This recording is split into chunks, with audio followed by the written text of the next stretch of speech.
Spiders are amazing little creatures. They are arachnids, not insects. You can find them almost everywhere in the world. Many spiders are famous for one special skill. They can spin webs made of silk. These webs are not just pretty to look at. They are very important tools for the spider. A spider's web is its home, its trap, and its pantry all in one. It is a clever way for the spider to catch its food without having to chase it. The web does all the hard work for the spider. The main reason a spider makes a web is to catch food. Spiders are hunters, but they are very small. They cannot run fast like a cheetah or fly like a hawk, so they build a sticky trap to catch their meals. Flying insects like flies, moths, and mosquitoes get caught in the web. They buzz and wiggle, but they cannot get free from the sticky threads. This movement sends a signal to the spider. The spider feels the vibrations through the web. It knows that dinner has arrived and is waiting. Webs also provide a safe place for the spider. The spider can hide on or near its web. It can wait for prey without being seen by bigger animals that might want to eat it. The web can act as a kind of alarm system. If a predator, like a bird, touches the web, the spider feels the vibrations. This gives the spider a warning. It has a chance to escape and hide before it gets eaten. The web is like a security system for the spider's home. Spiders use their webs for more than just catching food and staying safe. Some spiders use their silk to wrap their eggs. They create a soft, strong egg sac to protect their babies. The silk keeps the eggs warm and safe from danger until they are ready to hatch. Spiders also use single strands of silk, called draglines, as a safety rope. As a spider moves around, it leaves a line of silk behind it. If it falls, it can just climb back up its own silk rope. Building a web is a very careful and detailed job. The spider does it all by itself. First, the spider needs to make a bridge. It releases a long, thin thread of silk into the air. It waits for the wind to catch the thread. The wind carries the silk thread across a gap, maybe between two branches. When the thread sticks to something on the other side, the first bridge is made. The spider will often walk across this first thread, strengthening it with more silk to make it strong. This is the foundation of the whole web. After the bridge is secure, the spider creates the frame. It drops down from the middle of the bridge line, making a Y shape. Then it adds more lines from the center to the outside. These lines are like the spokes of a bicycle wheel. They are called the radial lines. These lines are not sticky. The spider uses them to walk around on its web without getting stuck. The spider carefully measures the distance between each radial line. It wants to make its web strong and stable for what comes next. Next, the spider starts from the center and makes a temporary spiral. This spiral is also made of non-sticky silk.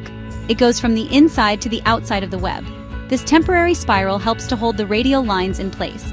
It gives the web its shape and keeps everything steady. The spider works quickly but very precisely. It uses its legs to guide the silk and attach it to each radial line. This part of the construction is like building the scaffolding for a building before the real walls go up. Finally, the spider is ready to lay the trap. It starts from the outside of the web and works its way in. It lays down a new spiral of silk. This time the silk is very sticky. This is the part of the web that will catch insects. As the spider lays down the sticky spiral, it eats the temporary non-sticky spiral it made earlier. The spider is recycling the silk to use it again. When it is finished, the beautiful sticky web is ready to catch a meal for the patient spider. What is spider silk made of? It is a truly amazing material. Spider silk is a protein. Spiders make it inside their bodies in special glands. When the silk is inside the spider, it is a liquid, but when the spider pulls it out through tiny holes called spinnerets, it becomes a solid thread. The spider has these spinnerets on the back of its abdomen. A spider can have several different silk glands. Each gland produces a different type of silk for a different job. This gives the spider a full toolkit. Spider silk is incredibly strong for how thin it is. Some types of spider silk are stronger than steel of the same thickness. It is also very stretchy. It can stretch a lot before it breaks.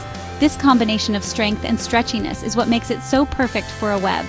When a fast-flying insect crashes into the web, the silk gives a little, like a trampoline. It absorbs the energy of the crash without snapping. This is why the web can catch prey that is much bigger and heavier than the spider.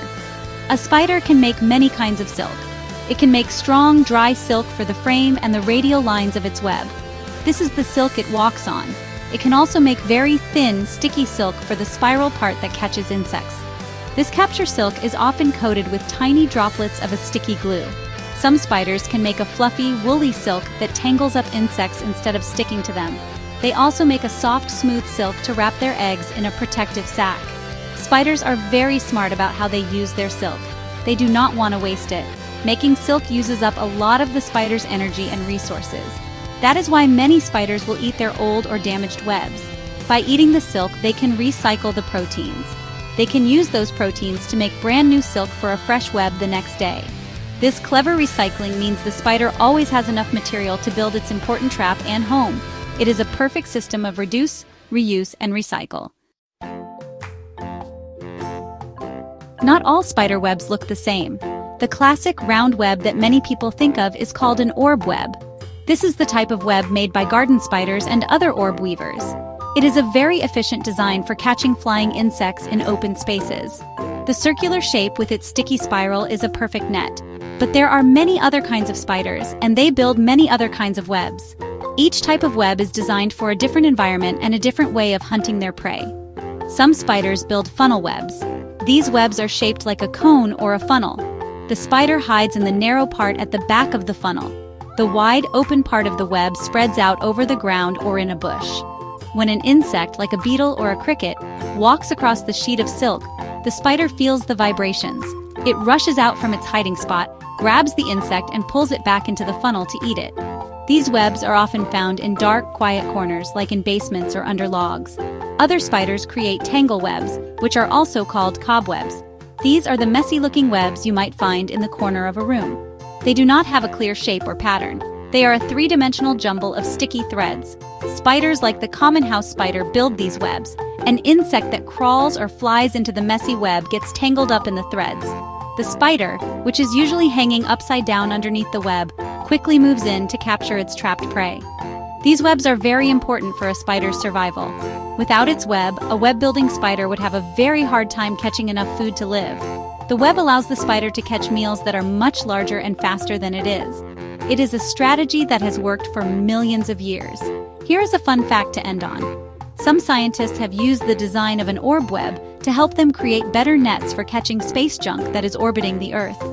The spider's simple design is helping to solve a modern problem.